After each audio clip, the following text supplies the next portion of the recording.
And speaking of somebody who worked their way from the indies all the way to the top prize in WWE, and that being Sami Zayn, he has spent this week doing at least 2 or 3 media shots. And he, as we know, is the new undisputed WWE champion, having beaten Cody Rhodes and Gunther in that triple threat at Night of Champions last weekend.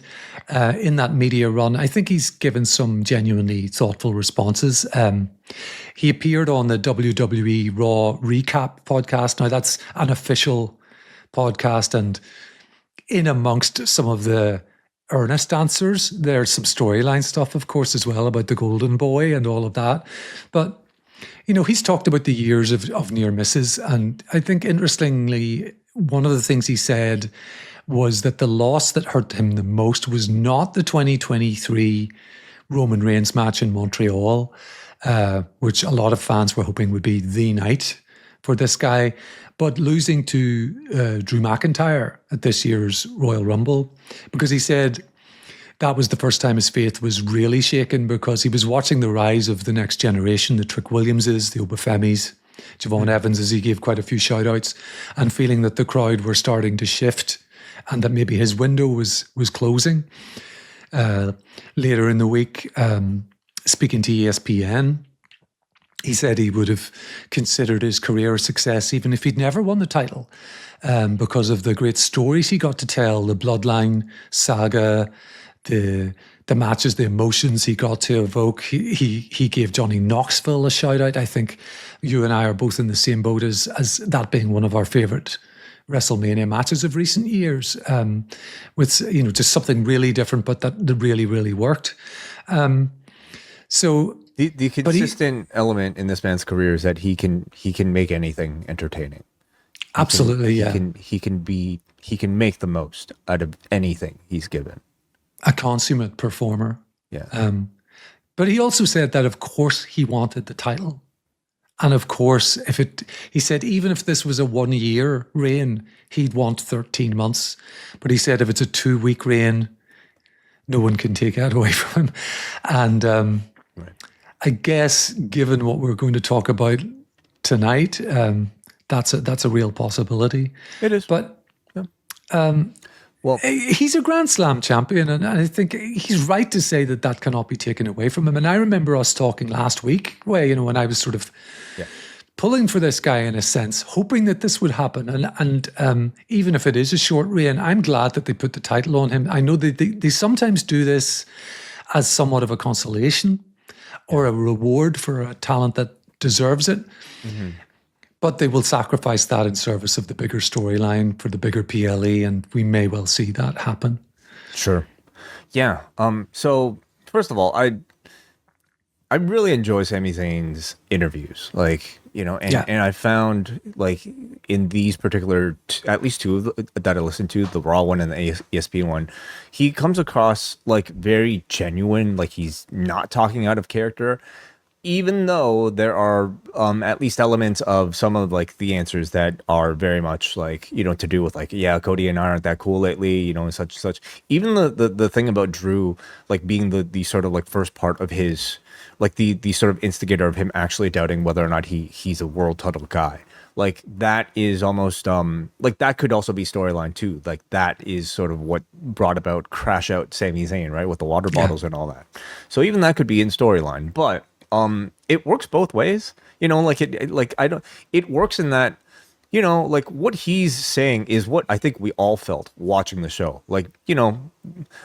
I'm a huge fan of his, having been in Montreal for that Elimination Chamber, the peak of Sami Zayn fever, and he says, the closest he's ever been to that moment. That sustained itself, I would say, for a good chunk of the rest of the year. Certainly through WrestleMania, he still felt like a pivotal character, but had to take a backseat to Cody. The rest of the year, he wasn't exactly doing a whole lot, but I will say at least the audience's favor was still there for him. They still, the want for Sami Zayn to be champion was still there. That started to really dissipate, in my opinion, once he got into that feud with Trick, and he was that now presented as the heel. He was presented as the less cool guy. Like that first scene where Trick shows up in his like impressive robe, Sammy shows up in what, like his flannel or something, like where he just did not look like a star next to this other guy.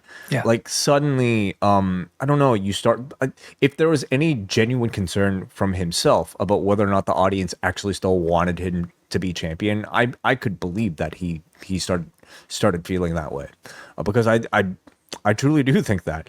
But look what he did with like even that role. Look what he did coming out of the Trick, feud. It's those interactions with Cody that I think like really brought him to the forefront again. And he and Cody both have done, like we talk about it every single week. They stole the show every week with their interactions. Zayn continued to just like be so captivating to watch, as the now very bitter character. And it just continued to, I think, build momentum to the point. And, you have to take into account Saudi Arabia being a big element of all of this too. If WWE wasn't doing shows in Saudi, would they have given Sami Zayn the championship, as a representative of that culture? We don't know, but you can at least ask. But all of these things had to kind of fall into place. But, he had to continue delivering on every single one of those performances, and he absolutely did, whether it be in front of the ring or behind the stage. Maybe more importantly, behind the curtain. Absolutely. Yeah, I agree completely. I mean, the guy isn't retiring, but it's a nice point, I think, these interviews to sort of reflect on what he's been able to achieve in NXT, the Nakamura match that people still absolutely love, all of the Kevin Owens of it all, that people still, aren't tired of. I'm sure he and Kevin will interact again when Owens is fit. The Knoxville match, the Bloodline, he's done an amazing job. The only things that really stick out to me are kind of the Bobby Lashley's sisters, and that was quite a while ago. Even then, like he tried his best, but everybody's had some like awful creative, especially like under Vince. Now, this is a time where you can certainly reflect on like how this guy got here, right? And if I think you told anybody that El Generico would headline a WrestleMania and become WWE champion without a mask, if you said all of these things to somebody like, I don't know, 15 years ago, it really is amazing, that this happened.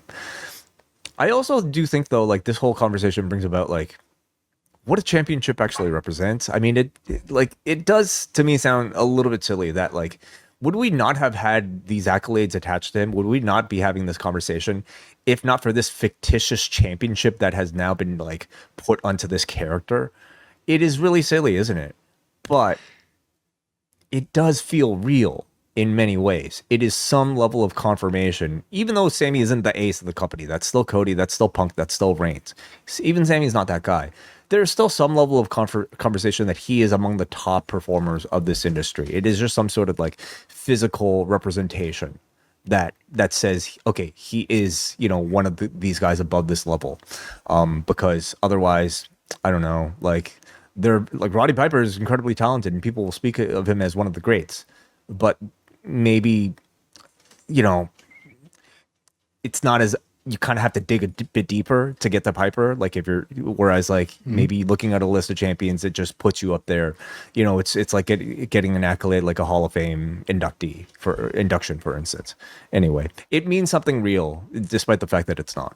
Very much so. And I think it's one of the great dichotomies of professional wrestling is that we know it's booked. We know that you're not actually winning a championship in a competitive way. You're written to do it, but it means an awful lot to the wrestlers. And there is a Instagram video, I think it's probably on X as well, where out of character, basically, Becky Lynch and Kevin is his best friend, but he's also very tight with Becky.